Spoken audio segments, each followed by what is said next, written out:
जिंदगी खेलती भी उसी के साथ है जो खिलाड़ी बेहतरीन होता है। दर्द सबके एक से हैं मगर हौसले सबके अलग अलग हैं। कोई हताश होके बिखर जाता है तो कोई संघर्ष करके निखर जाता है। संघर्ष करके निखर जाता है। हेलो माय डियर स्टूडेंट्स, क्या हाल हैं? आई होप आप सब बढ़िया होंगे। एक बार फिर से स्वागत है आपके अपने YouTube channel Manoj coaching centre में। मेरे प्यारे बच्चों, जैसे कि आप सब जानते हैं कि हम लगातार साइंस के बहुविकल्पीय प्रश्नों का अध्ययन कर रहे हैं, जिसमें हमने चैप्टर नंबर 7 का बेटा बहुविकल्पीय प्रश्न देख लिए हैं। आज की वीडियो में हमारा जो सेशन है वो है बेटा चैप्टर नंबर 8 की।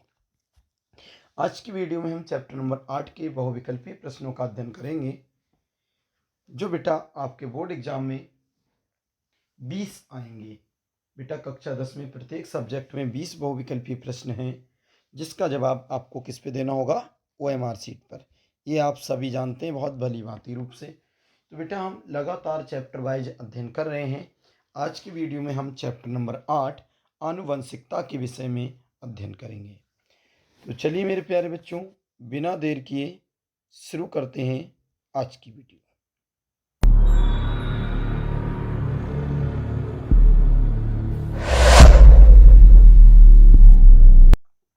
देखिए, सबसे पहले हेडिंग है बेटा बहुविकल्पीय प्रश्न। कौन सा है? बहुविकल्पीय प्रश्न। ये वाले बेटा अभी जो बहुविकल्पीय प्रश्न हैं ये हैं NCERT के, और इससे अगले हम पढ़ेंगे बेटा वो हैं नॉन NCERT के।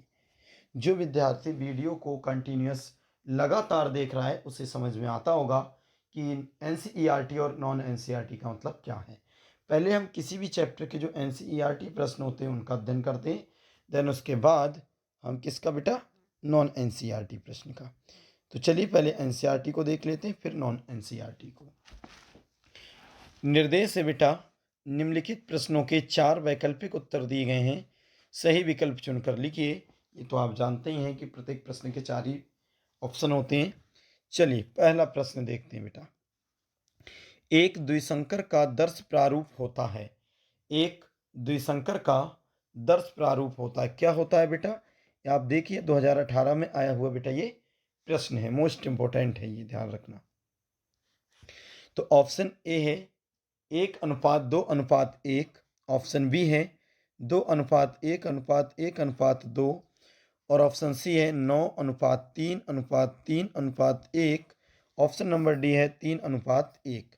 तो बेटा इसका सही जवाब ऑप्शन नंबर सी हो जाएगा, 9:3:3:1। ठीक है बेटा, पहले प्रश्न का ऑप्शन नंबर सी। चलिए अब देखते हैं प्रश्न संख्या 2। देखिए बच्चों, प्रश्न संख्या 2 है, क्या है बेटा? DNA के दोनों तंतुओं को आपस में जोड़ते हैं। DNA के दोनों तंतुओं को आपस में जोड़ते हैं। और बेटा पहले आप ये देखिए, ये 2018 और 2023 में आया हुआ प्रश्न है बेटा। ऑप्शन है हाइड्रोजन बंध के द्वारा, आयनिक बंध के द्वारा, पेप्टाइड बंध के द्वारा, या सहसंयोजी बंध के द्वारा। बताओ मेरे प्यारे बच्चों, DNA के जो दोनों तंतु होते हैं तो उन्हें किस बॉन्ड या किस बंध के द्वारा जोड़ा जाता है? तो इसका सही जवाब हो जाएगा बेटा हाइड्रोजन बंध के द्वारा। किसके द्वारा? हाइड्रोजन बंध के द्वारा। चलिए देखते हैं तीसरा प्रश्न बेटा, जो 2018 में आया हुआ है। क्या है? विषाणु किससे बने होते हैं? विषाणु किससे बने होते हैं?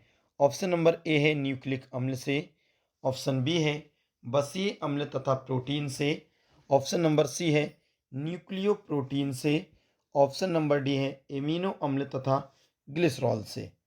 तो इसका सही जवाब हो जाएगा बेटा, विषाणु बने होते हैं वो होता है बेटा न्यूक्लियो प्रोटीन से। किससे?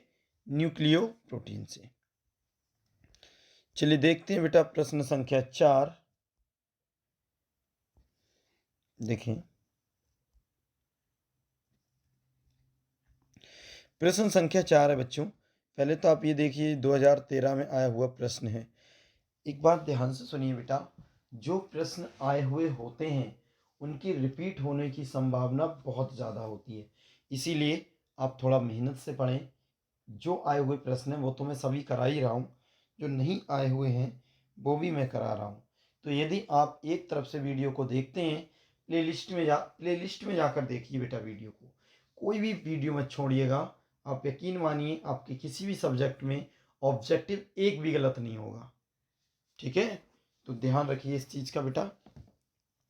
एक चौथा प्रश्न है बेटा, आनुवांशिकता के जनक हैं। मोस्ट इंपॉर्टेंट लगाएंगे बेटा इसे। मोस्ट इंपॉर्टेंट प्रश्न है, आनुवांशिकता के जनक हैं। ऑप्शन ए है बेटा चार्ल्स डार्विन, ऑप्शन बी है ग्रेगन जॉन मेंडल, ऑप्शन सी है ह्यूगो डे ब्रीज और सी है हरगोविंद खुराना। बताओ आनुवांशिकता के जनक कौन है बेटा?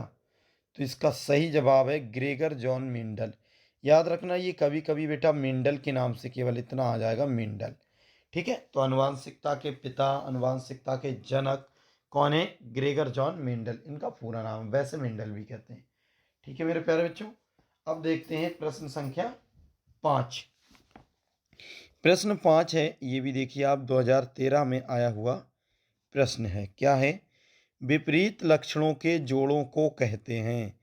विपरीत लक्षणों के जोड़ों को कहते हैं, क्या कहते हैं?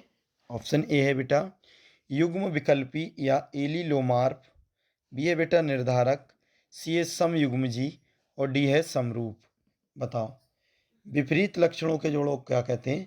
तो इसका सही जवाब बेटा ऑप्शन नंबर ए हो जाएगा, युग्म विकल्पी या एलिलोमार्फ।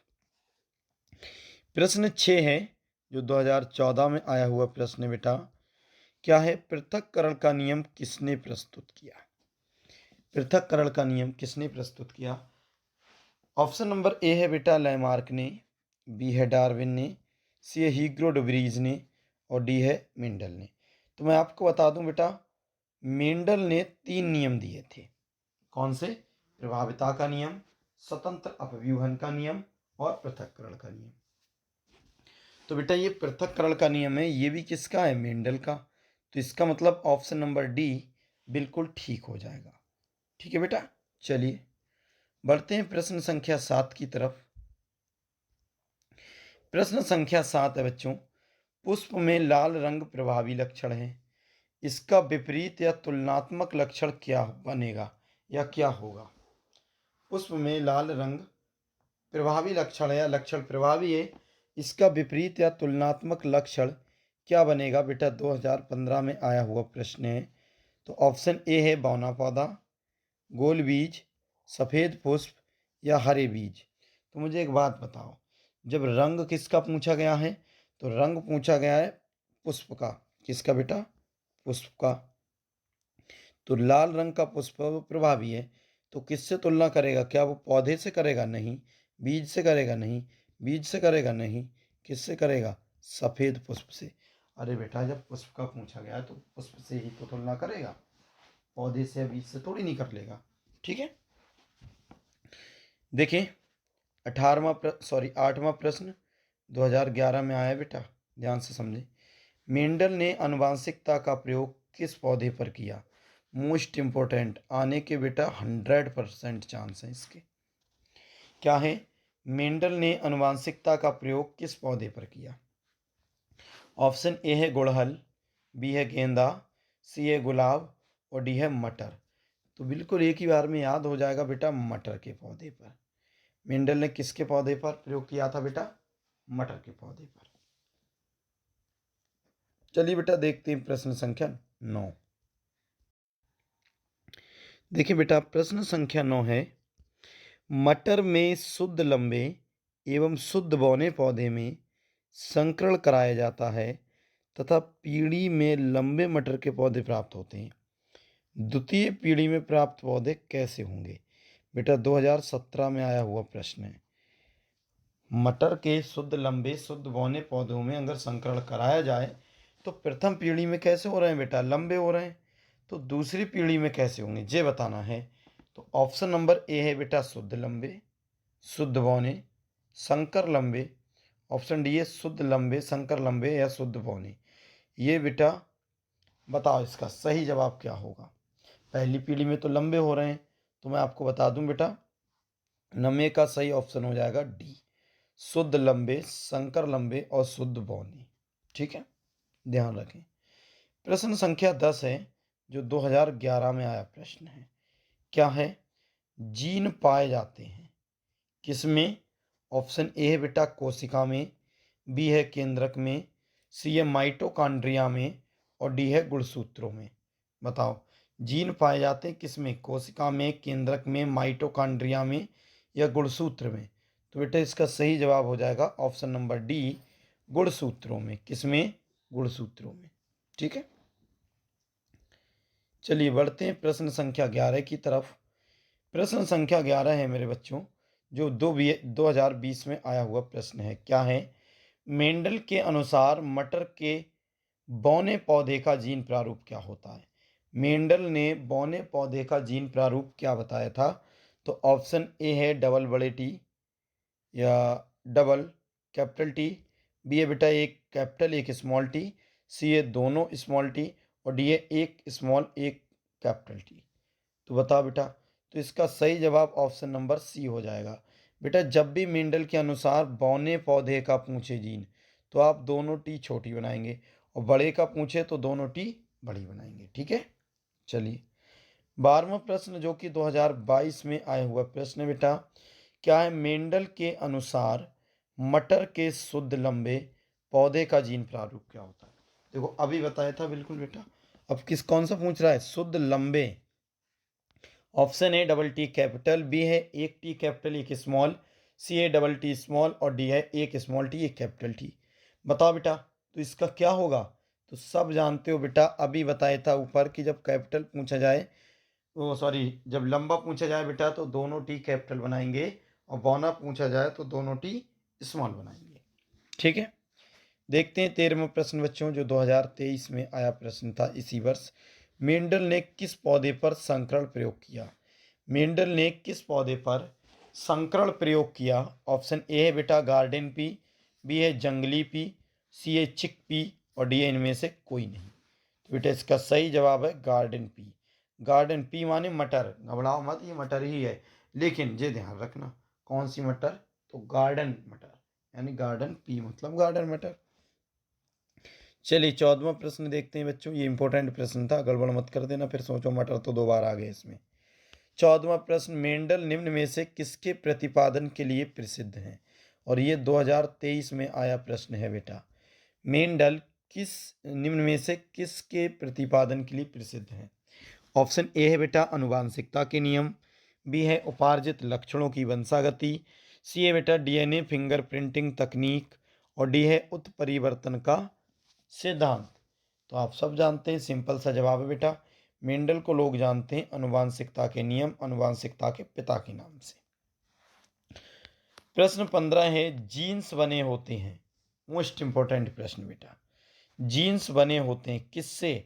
ऑप्शन ए है एंजाइम से, बी है प्रोटीन से, सी है डीएनए से और डी है आरएनए से। तो बताओ जीन्स किससे बने होते हैं? तो प्रश्न ऑप्शन नंबर सी है बेटा डीएनए से। किससे? डीएनए से। ठीक, चलिए 16वां प्रश्न देखते हैं बच्चों। देखिए 16वां प्रश्न है, स्वतंत्र अपव्यूहन का अभिप्राय क्या है? अभिप्राय मतलब बेटा, स्वतंत्र अपव्यूहन का अभिप्राय क्या है? ऑप्शन ए है बेटा मात्र कोशिका का विभाजन होना, बी है एक माता पिता के लक्षणों का पृथक होना, ऑप्शन सी है बेटा स्वजन के द्वारा संतति की उत्पत्ति और डी है इनमें से कोई नहीं। बताओ, तो स्वतंत्र अपव्यूहन का अभिप्राय क्या है बेटा? तो इसका सही जवाब है ऑप्शन नंबर बी, एक माता पिता के लक्षणों का पृथक होना। एक माता पिता के लक्षणों का पृथक होना। प्रश्न संख्या 17 है, पुरुषों के पुरुषत्व के लिए कौन सा गुणसूत्री संयोजन उत्तरदायी है? पुरुषों के पुरुषत्व के लिए कौन सा गुणसूत्री संयोजन उत्तरदायी है? ऑप्शन ए है बेटा डबल एक्स, बी है ट्रिपल एक्स, सी है एक्स वाई और डी है वाई वाई वाई। तो बताओ बेटा, ए है एक्स एक्स, बी है एक्स एक्स एक्स, सी है एक्स वाई और डी है वाई वाई वाई। तो पुरुषों के लिए कौन सा है बेटा? तो ऑप्शन नंबर सी है XY। कौन सा है? XY। ठीक है बच्चों, पुरुषों के लिए XY होता ही है। और मादा स्त्री के लिए क्या होता है बेटा? तो अगर मादा के लिए आता तो XX लगाते। ठीक है, चलिए हम बढ़ते हैं एनसीईआरटी का अपना अंतिम प्रश्न, जो कि 18वें नंबर का प्रश्न है बेटा। एनसीईआरटी के तभी समाप्त हो जाएंगे और फिर हम अध्ययन करेंगे नॉन एनसीईआरटी वालों का। 18वां प्रश्न है, अनुवांशिकता शब्द की रचना या किसने रचा, या अनुवांशिकता शब्द दिया किसने था? ऑप्शन ए है बेटा रॉबर्ट हुक, बी है चार्ल्स डार्विन, सी है ग्रेगर मेंडल और डी है वॉटसन एवं क्रिक। इसे इंपॉर्टेंट लगा लेना बेटा, वॉटसन एवं क्रिक। तो बताओ मेरे प्यारे बच्चों, तो सब जानते हो जहाँ अनुवांशिकता आ जाए वहाँ एक ही शब्द लगना है, ग्रेगर जॉन मेंडल या ग्रेगर मेंडल या मेंडल। ठीक है बेटा, तो इसका सी वाला ऑप्शन बिल्कुल ठीक हो जाएगा। बढ़ते हैं बेटा अगले। देखिए मेरे प्यारे बच्चों, अभी हमने जो अध्ययन किया था वो था हमारे एनसीईआरटी प्रश्न, और अब जिसका हम अध्ययन करने जा रहे हैं ये है बेटा नॉन एनसीईआरटी प्रश्न। नॉन एनसीईआरटी का मतलब इसी चैप्टर के महत्वपूर्ण प्रश्न जो एनसीईआरटी के फिलहाल नहीं है, लेकिन ये भी प्रश्न अनेक बार पेपर में आते हैं, तो इन्हें भी हम बारी बारी से देखेंगे बेटा। सबसे पहले है बहुविकल्पी प्रश्न हेडिंग, फिर बेटा निर्देश है, निम्नलिखित प्रश्नों के 4 वैकल्पिक उत्तर दिए गए हैं, सही विकल्प चुनकर लिखिए। पहला प्रश्न, जीन शब्द का प्रयोग सर्वप्रथम किसने किया? ये बेटा 2016 में आया हुआ प्रश्न है। जीन शब्द का प्रयोग सर्वप्रथम किसने किया? ऑप्शन नंबर ए है बेटा मेंडल ने, बी है जोहानसन ने, सी है बीजमान ने और डी है बेटा एवरी ने। तो बताओ ये वाले प्रश्न का जवाब क्या होगा बेटा? जीन शब्द का प्रयोग सर्वप्रथम किसने किया था? तो इसका सही जवाब ऑप्शन नंबर बी है जोहानसन ने। जीन जीन शब्द का प्रयोग किसने किया बेटा? जॉनसन ने। चलिए देखते हैं प्रश्न संख्या 2 बेटा। देखें प्रश्न संख्या 2 है मेरे प्यारे बच्चों, ध्यान से समझना, थोड़ा इसे बढ़ा लेते हैं और अच्छा दिखेगा। प्रश्न संख्या 2 है बच्चों, मनुष्य में गुणसूत्रों की संख्या क्या होती है? मोस्ट इंपॉर्टेंट लगाएंगे, इंपॉर्टेंट नहीं मोस्ट इंपॉर्टेंट बेटा। मनुष्य में गुणसूत्रों की संख्या क्या होती है? और जरा आप ये देखिए कितने वर्ष आया प्रश्न, 2017, 2022 और इस बार भी आने की प्रबल संभावना है बेटा, पूरी संभावना है। ठीक है, क्या होती है संख्या? ऑप्शन ए है 44 44, बी है 45 45, सी है 46 40 और डी है बेटा 47 यानी 47। तो इसका सही जवाब बेटा ऑप्शन नंबर सी है 46। याद रखें ये 23 जोड़ी नाम से भी आएगा कि मनुष्य में गुणसूत्रों की संख्या कितनी है? 22 जोड़ी, 21 जोड़ी, 23 जोड़ी। तो जब 46 होते हैं तो 46 कितने जोड़ी से बनेंगे? 23 जोड़ी से। तो आपको जोड़ी में आए तो 23 पे जवाब लगाना है ऑप्शन, वरना 46। प्रश्न 3 समझते हैं, मानव में ऑटोसोम के जोड़े होते हैं कितने? या फिर अथवा है बेटा लगा हुआ, क्या है? अथवा। अगला प्रश्न क्या कह रहे हैं, मनुष्य के शुक्राणु में ऑटोसोम की संख्या कितनी होती है? देखो बेटा 2016 में 2 बार आया प्रश्न, मनुष्य के शुक्राणु में ऑटोसोम की संख्या कितनी होती है? ऑप्शन ए है बेटा 22 यानी 22, बी है 23, सी है 1 और डी है 46। बताओ ऑटोसोम की संख्या बताना है बेटा, तो इसका सही जवाब हो जाएगा 22। कितनी होती है प्यारे बच्चों? 22। चलिए बढ़ते हैं अगले बेटा प्रश्न संख्या 4 की तरफ। प्रश्न संख्या 4 ध्यान से आप देखेंगे तो समझ में आएगा, क्या है? उत्परिवर्तनवाद का कारण है, या उत्परिवर्तन का कारण है, क्या है? ये बेटा 2013 में आया प्रश्न है। और है क्या कारण? ऑप्शन ए है बेटा जीन परिवर्तन, बी है जीवन संघर्ष, सी है उद्विकास और डी है बेटा प्राकृतिक चयन। बताओ उत्परिवर्तन का कारण क्या है? तो बेटा ऑप्शन नंबर ए जीन परिवर्तन बिल्कुल इसका राइट जवाब हो जाएगा। देखते हैं मेरे प्यारे बच्चों प्रश्न संख्या 5, जो 2023 में आया हुआ बेटा प्रश्न है। कब आया है? 2023 में। क्या है? गुणसूत्र किस पदार्थ के बने होते हैं? गुणसूत्र जो होते हैं बच्चों वो किस पदार्थ के बने होते हैं? तो ऑप्शन नंबर ए है प्रोटीन, ऑप्शन बी है RNA, ऑप्शन सी है DNA और ऑप्शन डी है बेटा DNA व प्रोटीन। तो बताओ गुणसूत्र किसके बने होते हैं?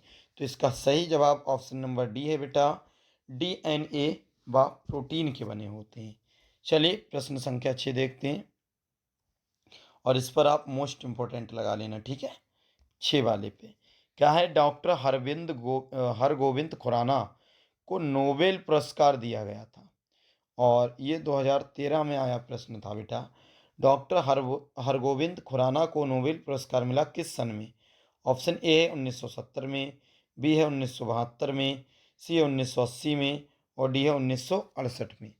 बताओ बेटा कब मिला था? तो इसका ऑप्शन नंबर डी ठीक हो जाएगा, 1968 में हरगोविंद खुराना को नोबेल पुरस्कार दिया गया था। बताओ आया समझ में?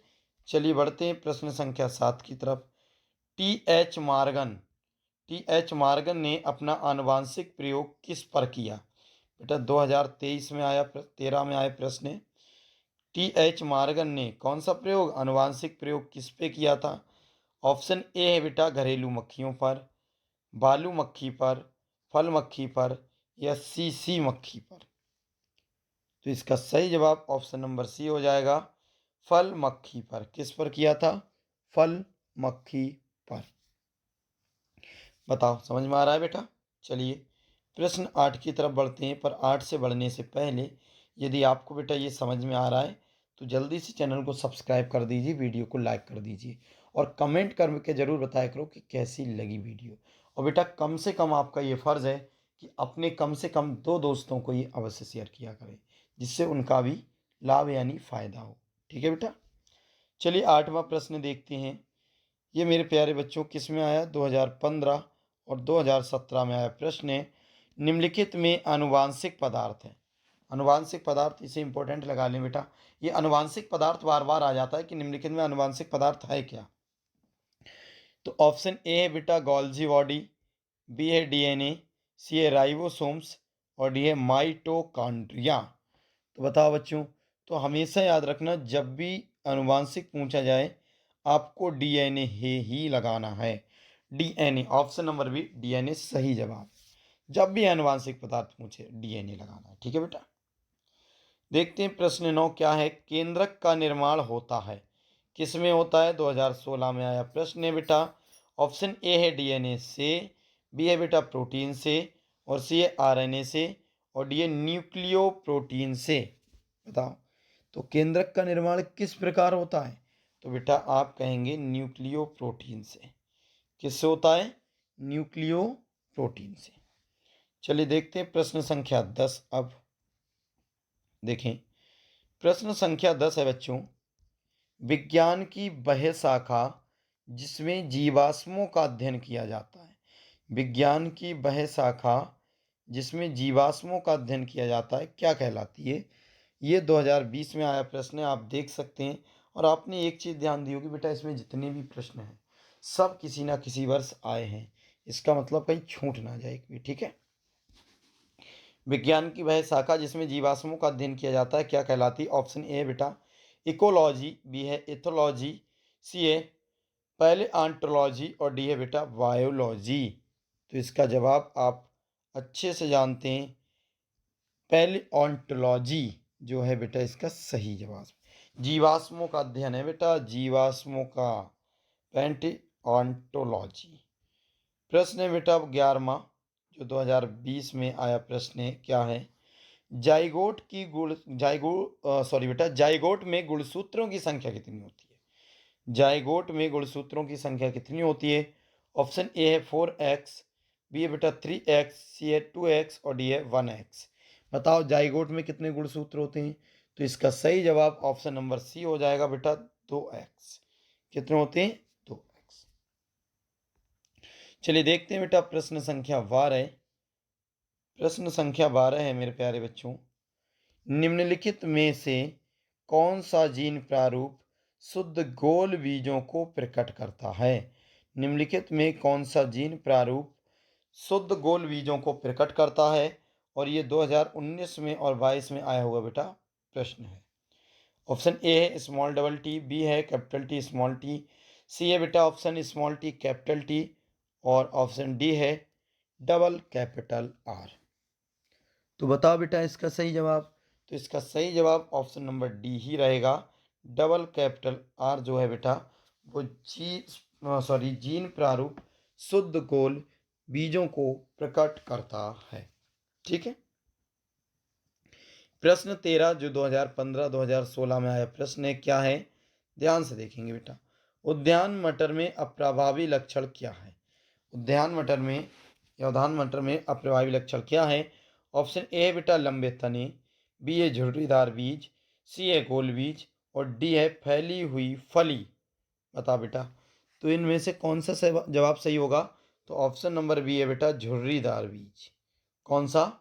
झुर्रीदार बीज। चलिए देखते हैं बेटा प्रश्न संख्या 14। ध्यान से देखें। प्रश्न संख्या 14 है बच्चों, ये 2015 में आया हुआ प्रश्न है। क्या है बेटा? F2 पीढ़ी में 3:1 अनुपात प्राप्त होता है, या हम क्या कहेंगे? F2 पीढ़ी में 3:1 अनुपात प्राप्त होता है। किसमें? तो ऑप्शन ए एक संकर क्रॉस में, बी है बेटा द्विसंकर क्रॉस में, सी है ए और बी दोनों में और डी है इनमें से कोई नहीं। बताओ बेटा। तो आप सब जानते हैं इसका सही जवाब हो जाए, इसका सही जवाब हो जाएगा प्यारे बच्चों ऑप्शन नंबर ए एक संकर क्रॉस में। किसमें होता है बेटा ये अनुपात प्राप्त? तो आप कहेंगे एक संकर क्रॉस में। चलिए देखते हैं बेटा प्रश्न संख्या 15। अच्छे प्रश्न हैं, आप अच्छे से याद कर लेंगे जिससे कोई भी प्रश्न छूट ना जाए। क्या है बेटा 15वां प्रश्न? ये 2016 में आया हुआ है। एक संकर क्रॉस का जीन प्रारूप अनुपात क्या होता है? एक संकर क्रॉस का जीन प्रारूप अनुपात क्या होता है? तो ऑप्शन बेटा ए है 3:1, बी है 1:2:1 और सी है बेटा 2:1:1:2 और डी है 9:3:3:1। बताओ मेरे प्यारे बच्चों, एक संकर क्रॉस का जीन प्रारूप, तो इससे जस्ट एक संकर एक संकर क्रॉस का जीन प्रारूप जो है बेटा वो ऑप्शन नंबर बी हो जाएगा 1:2:1, यानी 1:2:1। 15वें का बी जवाब ठीक हो जाएगा। प्रश्न 16 है जो 2016 में आया है। क्या है? आनुवंशिकता के प्रयोग के लिए मेंडल ने निम्नलिखित में कौन से पौधे का उपयोग किया? आनुवंशिकता के प्रयोग के लिए जो मेंडल साहब थे उन्होंने कौन से पौधे का प्रयोग किया? तो सबसे सिंपल, कई बार बता चुके हैं बेटा। ऑप्शन ए है पपीता, बी है आलू, सी है मटर और डी है अंगूर। तो किस पे किया था? तो आप बता सकते हैं बेटा मटर पे किया था। किसके पौधे पर बेटा? मटर के। चलिए बढ़ते हैं प्रश्न संख्या 17 की तरफ मेरे प्यारे बच्चों। प्रश्न 17 क्या है? 2019 में आया हुआ प्रश्न है बेटा। पुरुष में लिंग गुणसूत्र होते हैं, पुरुष में लिंग गुणसूत्र होते हैं। ऑप्शन ए है बेटा XY, बी है XX, सी है Y और डी है X। तो बड़ा सिंपल है, कुछ देर पहले भी मैंने बताया था, ये प्रश्न आया था। तो इसका सही जवाब हो जाएगा XY। जब पुरुष में पूछा है तो बेटा XY हो जाएगा। अगर यही चीज़ मादा में पूछते लेडीज में तो वो हो जाती XX। ठीक है। देखते हैं 18वें नंबर का प्रश्न 2023 में आया हुआ प्रश्न है। क्या है? आनुवांशिकता के प्रयोग के लिए मेंडल ने निम्नलिखित में से कौन से पौधे का उपयोग किया? आनुवांशिकता के प्रयोग के लिए मेंडल ने निम्नलिखित में से कौन से पौधे का प्रयोग किया? ऑप्शन ए है मटर, बी है बैगन, सी है मटर और डी है सरसों।